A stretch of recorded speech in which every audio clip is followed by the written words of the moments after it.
Bonjour, bienvenue pour ce nouveau journal. Voici les titres de ce mardi 13 décembre. Le Vendéo va bientôt arriver dans votre portefeuille. C'est le nom de la nouvelle monnaie locale qui sera en circulation à partir du printemps prochain dans le département. Les premiers billets viennent d'être imprimés. Le Vendéo ne pourra être utilisé que dans les commerces vendéens, une manière à travers ses achats de soutenir l'économie locale. Nous irons également dans ce journal à la rencontre de l'équipe d'Arnaud Boissière. Le skipper est actuellement à l'autre bout de la planète, entre Madagascar et l'Australie. Il poursuit son Vendée Globe, une aventure que suit de près le team L'Amicaline, qui relaie le quotidien d'Arnaud Boissière sur les réseaux sociaux, mais qui se tient également prêt jour et nuit à le soutenir. C'était le cas notamment ces derniers jours après plusieurs soucis techniques. Et puis Noël approche, une période où la solidarité s'exprime plus fortement que le reste de l'année. Exemple à la fin de cette édition au Sables d'Olonne. Pour la deuxième année, les jeunes et les plus âgés ont passé toute une après-midi ensemble pour fêter Noël, à travers notamment une parade, des chants et des animations. Il y avait déjà le SCO dans le Pays Basque, la Violette à Toulouse et le Stuc à Strasbourg. Il y aura donc bientôt le Vendéo, une nouvelle monnaie locale. Il en existe plus d'une vingtaine en France, mais pas encore dans notre département. Ce sera bientôt le cas. À partir de mars prochain, le Vendéo sera en circulation aux côtés de l'euro. C'est une association citoyenne qui a décidé de frapper monnaie, un moyen, selon elle, de promouvoir l'économie locale. Car le Vendéo ne sera valable qu'en Vendée. Les explications de Pierre Dalicieux. Voici Vendéo, la nouvelle monnaie locale vendéenne. Un Vendéo vaudra 1 €, des billets ici encore provisoires, qui n'auront rien à envier à nos bons vieux euros, même au niveau de la sécurité. Un truc déjà très simple sur le billet, il y aura un filigrane. Là, on le voit, il est grossier parce que c'est juste des exemples. Donc, déjà, c'est quelque chose qui n'est pas reproductible sur photocopieuse. Ensuite, on aura, ici, on le voit un peu l'exemple, c'est une encre spéciale. Quand vous la passez à la photocopieuse, elle change automatiquement de couleur. Donc, il est impossible de la reproduire. Il existe plus d'une vingtaine de monnaies locales en France et une trentaine en gestation. Vendéo compte bien s'en inspirer, avec comme principe, si ça marche ailleurs, pourquoi pas chez nous ? Par exemple, sur la Loire-Atlantique, qui est tout proche de chez nous, il y a 3 monnaies locales qui existent, différentes, la sonnante, le réel et le roseau. Et on a une autre monnaie qui est très importante en France, c'est le SCO, qui est en Pays Basque, où là, il y a 3000 adhérents et 350 professionnels qui l'utilisent. Donc c'est quelque chose qui fonctionne. Le principe d'une monnaie locale est qu'elle doit circuler sur un territoire défini, en l'occurrence en Vendée. Donc pas question de garder ses Vendéos sous son matelas, car cette monnaie n'a pas de valeur spéculative. Tout l'intérêt est donc de la dépenser pour faire tourner l'économie locale vendéenne. Donc là, on voit par exemple le prix il est de 31,90 en euros. Donc tout simplement, pour payer, eh bien, on remplacera la partie euro par la partie Vendéo. Donc il suffira de payer avec des billets de Vendéo, c'est-à-dire que vous avez donc un billet de 20, un billet de 10. Là, comme c'est à 31, je vais trouver encore un billet de 1, voilà. Encore faut-il qu'il y ait des adhérents à ce projet.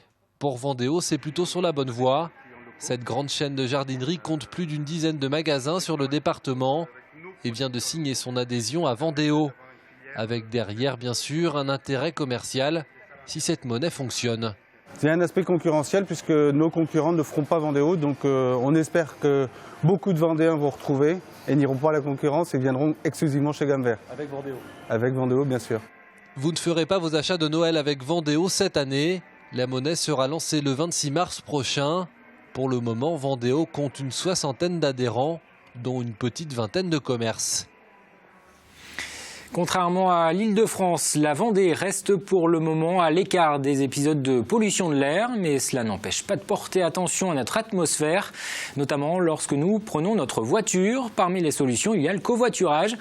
Pour accompagner le développement de cette pratique, des aires ont été créées ces dernières années aux abords des principaux axes du département.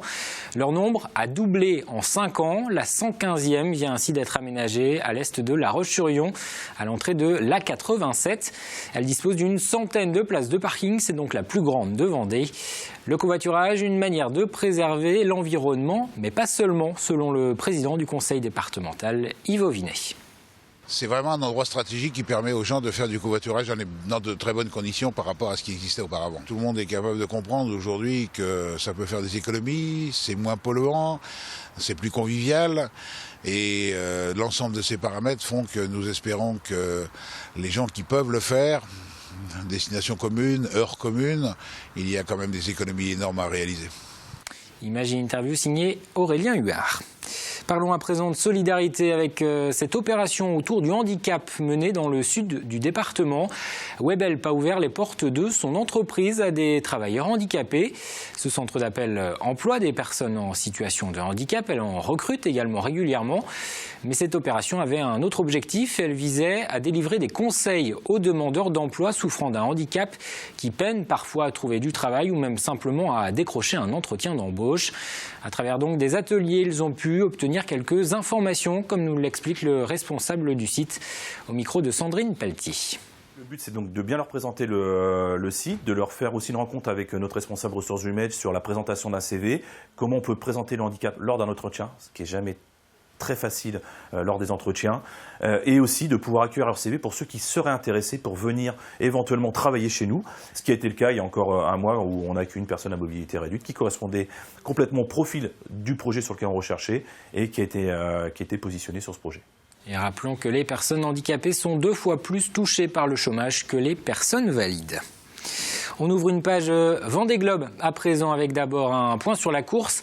Armel Lecléache et Alex Thompson forment toujours le duo tête. Au dernier pointage de 15 heures, le Français disposait de 200 000 d'avance. Il a recreusé l'écart qu'il avait avec le Britannique.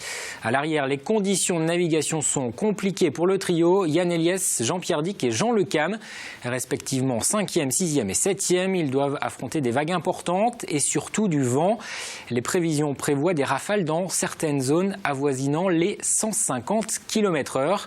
Une situation que surveillent de près les équipes des skippers. C'est le cas notamment du team L'Amicaline, l'équipe d'Arnaud Boissière. Depuis le départ, elle vit la course à distance, car le Vendée Globe reste une épreuve en solitaire et sans assistance. Mais cette équipe à terre joue un rôle important, car les skippers ont parfois besoin de soutien, notamment en cas de problème. Regardez ce reportage d'Élodie Pépin. C'est dans ce hangar, au Sable d'Olonne, que l'équipe d'Arnaud Boissière suit de près le parcours du skipper. Pierre Simon est le chef du projet. Chaque jour, il scrute la météo. Je ne regarde la météo que pour m'imprégner de la situation qu'il peut rencontrer. Donc c'est uniquement ça. Pas d'assistance. Voilà, pas d'assistance. Car les règles du Vendée Globe sont strictes. Il s'agit d'une course sans assistance. Pas question donc pour l'équipe à terre de lui dire quelle route prendre. Seuls les conseils médicaux ou techniques pour réparer une pièce sont autorisés. Et dans ce cas, c'est Pierre Simon qu'Arnaud appelle. Il faut être là, la voix calme, sereine, pour qu'il se remette en confiance, parce que c'est surtout lui qui prépare, qui répare, c'est surtout lui qui vit ça. Donc quelqu'un qui est là, derrière, que l'on peut joindre tout le temps, H24, et qui de confiance, c'est vachement important. Dans le bureau d'en face, Vanessa Bouléré, qui fait également partie de l'équipe d'Arnaud, s'occupe d'alimenter les réseaux sociaux. J'essaye de mettre des petites news, si c'est pas tous les jours, un minima tous les 2 jours. Et comme il est vraiment au coude à coude avec Conrad Coleman, on pense que ça doit l'amuser et le motiver, parce que malgré tout, être bord à bord presque aussi loin du départ, c'est voilà. Donc on refait le match. Je vais essayer de trouver les bons mots pour faire partager ça. Car le Vendée Globe aujourd'hui est très médiatisé. L'organisation de la course demande aux skippers d'envoyer 2 vidéos et 7 photos par semaine. Il l'a envoyé samedi, celle-là. Et la photo de ses mains, parce qu'il venait de bricoler, il avait les mains toutes abîmées. Et puis une photo d'un coucher de soleil aussi, qu'il trouvait incroyable et qu'il essayait de nous faire partager. Ça nous donne des petites idées de ce que c'est le Grand Sud. En bas des bureaux, le préparateur du monocoque d'Arnaud, lui, est en plein chantier. Pour éviter le chômage technique durant le Vendée Globe, il donne un coup de main à la construction d'autres bateaux.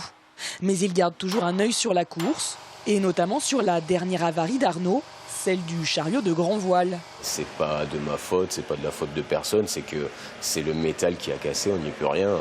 Donc non, la préparation a été bien faite, sinon Arnaud me l'aurait dit par mail, il m'aurait engueulé. Mais non, ça c'est bien, pour l'instant tout va bien, donc je suis fier de mon travail et je suis fier de ce qu'il fait parce que pour l'instant il avance bien et il casse pas trop. Ce mardi au pointage de 18h, Arnaud Boissière est 13e au classement. Il lui reste 60% de son parcours pour boucler son 3e tour du monde. Et puis on reste dans le monde de la voile avec Michel Desjoyaux. Le navigateur était de passage la semaine dernière au Sables d'Olonne. Il a refusé de nous parler du Vendée Globe. En revanche, il a tenu une conférence sur le projet de participation à la Coupe de l'América. La France a formé une nouvelle équipe pour prendre part à cette compétition prestigieuse. La prochaine édition aura lieu l'an prochain. Il s'agira de défier en finale l'équipage américain tenant du titre. Mais auparavant, la France doit se qualifier face notamment à des nations plus habituées à cette épreuve. Je vous propose d'écouter Michel Desjoyaux. Ce n'est pas un nouveau défi parce que la France a déjà eu plusieurs défis sur cette épreuve qui est le plus vieux trophée au monde, 1851. Historiquement, la Coupe de l'América, c'était un défi pour que des pays s'affrontent pour montrer qui sont les plus forts. Au bout d'une trajectoire d'un sportif et d'un marin, il y a la Coupe de l'América. Et l'objectif, c'est d'être présent aux Bermudes au printemps prochain avec un bateau et une équipe compétitive. Des Pères Noël, tout de rouge vêtus. L'image est impressionnante. Elle nous vient des Sables d'Olonne. Plus d'1 millier de motards ont répondu à l'appel de l'association Asphalte 85. Elle organise tous les ans une balade des Pères Noël qui, pour l'occasion, délaissent leurs traîneaux et leurs rennes pour une virée à moto. Parti des Sables d'Olonne, ce convoi a pris la route direction Grosbreuil et la Chaise de Vicomte avant une arrivée à La Roche-sur-Yon. Une manifestation solidaire à l'approche des fêtes. Écoutez. C'est la 9e année qu'on fait cette balade. On est donc 1200 motos qui permettent du coup de dégager 3600 € qu'on a fait en remise de chèque tout à l'heure. Donc on a donné 1800 € à Un Geste pour un Sourire et 1800 € du coup la Ligue contre le cancer. Il y a de plus en plus de monde. Ça attire énormément de gens parce qu'il y a le côté caritatif, il y a le côté motard, donc fraternité motard. Et puis, je vous dis, c'est une période de Noël, à 15 jours de Noël, c'est un petit cadeau qu'on fait aux gens aussi, pour leur montrer que les motards, c'est pas juste des gens qui ont une sale image, quoi. Et puis on continue de parler de Noël avec cette initiative mise en place pour la 2e année au Sables d'Olonne. La municipalité invite les enfants, leurs parents, leurs grands-parents à célébrer Noël à travers une parade dans les rues de la ville. Les Sablais les plus âgés qui vivent dans les foyers logements ou les maisons de retraite sont également invités à participer à ces animations. Une manière de briser parfois leur sentiment de solitude, mais aussi de renforcer le lien entre les générations. Reportage Cyril Guillet. 14h15, les enfants ont répondu présents à l'invitation du Père Noël. Au pied de la tour d'Arendelle, les plus jeunes profitent de sa présence pour donner en main propre leur précieuse liste de Noël. J'ai 50 000 lettres qui sont arrivées chez moi. Elles sont arrivées dans ma boîte aux lettres et tous les lutins commencent déjà à les lire.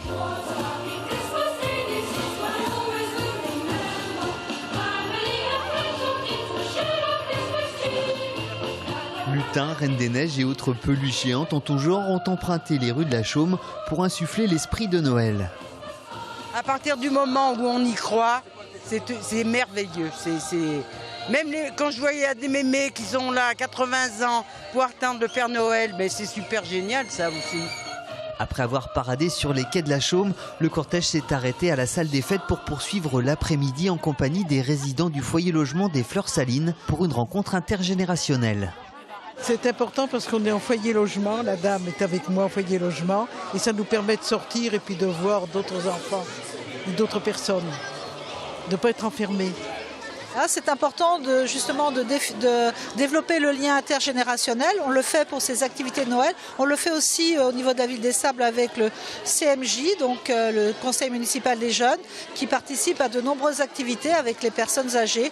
En amont de cette journée, les enfants du centre de loisirs de la Chaume sont déjà venus à la rencontre des résidents du foyer logement. 2 mercredis de rang, ils sont venus chanter avec nous à la résidence et on est venus aujourd'hui avec eux. Voilà. Noël, joyeux Noël, bon baiser des Sables d'Olonne. Ce soir on est à la télé. Atelier de fabrication de bonbons ou de Père Noël, pêche à la ligne ou coloriage, les résidents retombent en enfance le temps d'une journée. On est content d'être avec les petits. Bien sûr, ça passe un bon après-midi. Oui, c'est très agréable. Cette seconde édition est une véritable réussite. Mercredi prochain, une opération identique sera menée, mais cette fois-ci du côté des Sables. Et pour participer à cette seconde parade de Noël, rendez-vous ce mercredi à 14h, départ du jet d'eau près de la mairie. On passe à la météo, peu de changements dans le ciel vendéen, de larges périodes de soleil sont prévues ce mercredi après quelques brumes au lever du jour. Les températures restent au-dessus des normales de saison avec 4 à 10 degrés pour les minimales, 12 à 14 pour les maxis. Le bulletin météo complet, c'est dans un instant avec Fanny Poirier. C'est la fin de cette édition, merci de votre attention. Les programmes continuent sur TV Vendée. Dans la grande émission de ce mercredi, il sera question de Noël solidaire. Adèle Fugère reçoit 2 représentants du Secours populaire de Vendée pour parler de l'opération Père Noël Vert qui permet aux familles et aux enfants défavorisés de pouvoir célébrer dignement ces fêtes de fin d'année. On reste dans cet esprit de Noël pour refermer ce journal avec cette déambulation dans les rues de La Roche-sur-Yon. Une performance de la compagnie Pipo Total qui était invitée à lancer les animations de Noël qui se dérouleront jusqu'au 22 décembre dans la capitale vendéenne. On se quitte sur ces images, je vous donne rendez-vous demain pour un nouveau journal.